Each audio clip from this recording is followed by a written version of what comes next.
Foie gras for 8 yuan, salmon for 10, and for 100 yuan per person, you can eat your fill at Sushiro. The Caesarea of Japanese cuisine entered China, and in just a few years, it has already surpassed 100 stores. At any branch in Shanghai, Beijing, or Guangzhou, the weekday wait starts at an hour and doubles on weekends. Even more incredible, by the end of 2025, when Sushiro debuted in Shanghai, people queued for 14 hours on opening day, with scalpers selling queue numbers for 300 yuan, crazier than Disney. This is a sushi brand facing the double whammy of being Japanese and the nuclear wastewater controversy. Yet it blew up at the most sensitive time, bucking the trend, and even sustaining a small army of scalpers along the way. Is this king of queues truly a great value for money, or is it all just the result of massive marketing? Today, let's take a deep dive into the Sushiro phenomenon. Many people may not realize just how bizarre it is that Sushiro became such a hit in China in 2026. As mentioned earlier, back in 2023, the food safety anxiety triggered by Japan's nuclear wastewater discharge nearly wiped out the domestic Japanese dining industry. Over the past few years, many mid to high-end brands saw their average checks drop from 300 yuan to around 100, while veteran conveyor belt chains like Sushi Express also felt the squeeze. The entire industry had effectively entered its darkest hour. Yet Sushiro managed to take off against the tide at this very juncture. A big reason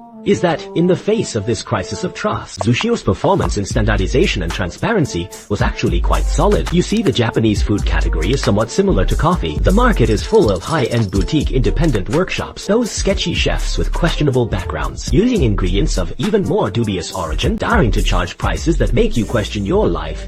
Yet, you're afraid to challenge them. Lest you look uncultured yourself. So, in this context, a global giant like Sushiro suddenly looks very appealing. And for a Japanese sushi restaurant, its ingredients have absolutely nothing to do with Japan from China, Canada, and Norway. They source everything globally. Walking into the store, you see every plate on the conveyor belt, and can even catch a glimpse of the automated processes in the kitchen. 60 of Sushiro's menu is priced at just 10 RMB. You can get stuffed for an average of 90 to 120 RMB. Bear in mind, traditional Japanese spots usually start at 300 RMB per person, while standard restaurants might have a 6 markup on salmon. Sushiro only marks it up by 2x. Amidst the current trend of consumption downgrade, Japanese meals in the 5100 RMB range now command nearly 30 of the market. For the first time, Japanese cuisine no longer feels like a luxury, but objectively speaking, is a 100 RMB Japanese meal a great deal or just a marketing gimmick? It's hard to tell. According to data from Xiamen Canyon, in March 2026, Sushiro's per capita spending in China was 118.72 RMB. You could call it cheap, but a meal for two still costs over 200 RMB. Yet compared to traditional Japanese restaurants, it seems like a bargain. This is precisely where Sushiro's shrewdness lies. Its pricing strategy is clever, featuring high-value traffic-driving products like the caramel foie gras sushi for 8 RMB a plate. Similar items might cost 20 RMB at other restaurants. Beyond that, there are tiers at 10 RMB, 15 RMB, and so on. Tiered pricing at 20 or 28 yuan. At these price points, every single plate seems like a bargain. But you can't help yourself picking plates like an emotionless machine. In the blink of an eye, a small mountain of plates piles up in front of you. This is the psychological trap of small amounts adding up. But then, if you compare them to competitors who offer similar quality at sky-high prices, you might feel that it's actually quite reasonable. And this value for money feeling is exactly what Sushiro wants to. Sushiro's financial data for the first 9 months of 2025 shows that international revenue reached 93,105 billion yen, a year-on-year increase of 41%. The profit was as high as 11,116 billion yen, soaring by a staggering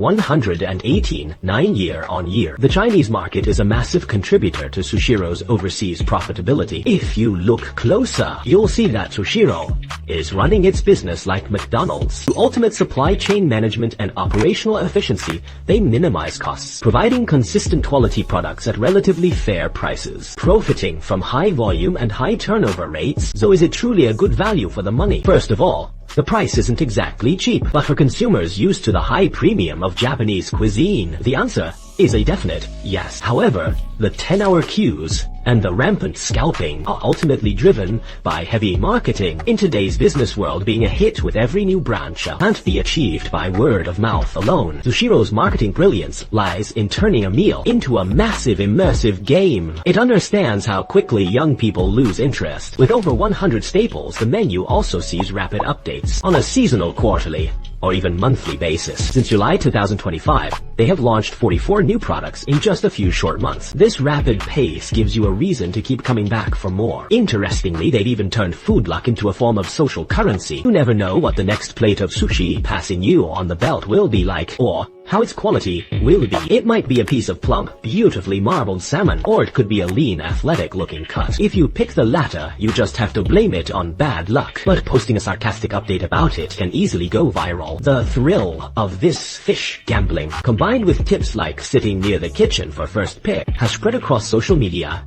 making the dining experience much more fun. The large ordering screens at each table even feature built-in gacha games, which are triggered once your bill reaches a certain amount. This eat and play model perfectly captures the interest of young consumers. That being said, as a restaurant business at its core, Sushiro's longevity depends on maintaining consumer trust in its food quality. However, that trust has recently been shaken. Just before this year's March 15th Consumer Rights Day, a consumer at a Sushiro outlet in Mentugo, Beijing, spotted mysterious white particles on their tuna sushi. They were suspected to be parasite eggs, although official tests found no parasites in that batch, and the brand issued a formal clarification. The damage to the brand's reputation has been difficult to undo. Foot traffic at the Xidan branch in Beijing alone dropped by about 30%. Moreover, since the beginning of 2020, multiple Sushiro locations across the country have repeatedly faced complaints regarding hygiene issues. Some outlets were even caught selling soft-boiled eggs contaminated with hair, resulting in a 10 yuan fine and an order for rectification. What does this tell us? No matter how vast the supply chain or how high the degree of automation, cannot entirely eliminate human errors and management shortcomings. As the business continues to scale up, these weaknesses will become increasingly apparent. Currently, Sushiro's popularity is mainly centered in core business districts of first-tier cities. By the end of 2024, it reached 171 stores in the Greater China region, and its expansion momentum remains strong. Sushiro's ultimate goal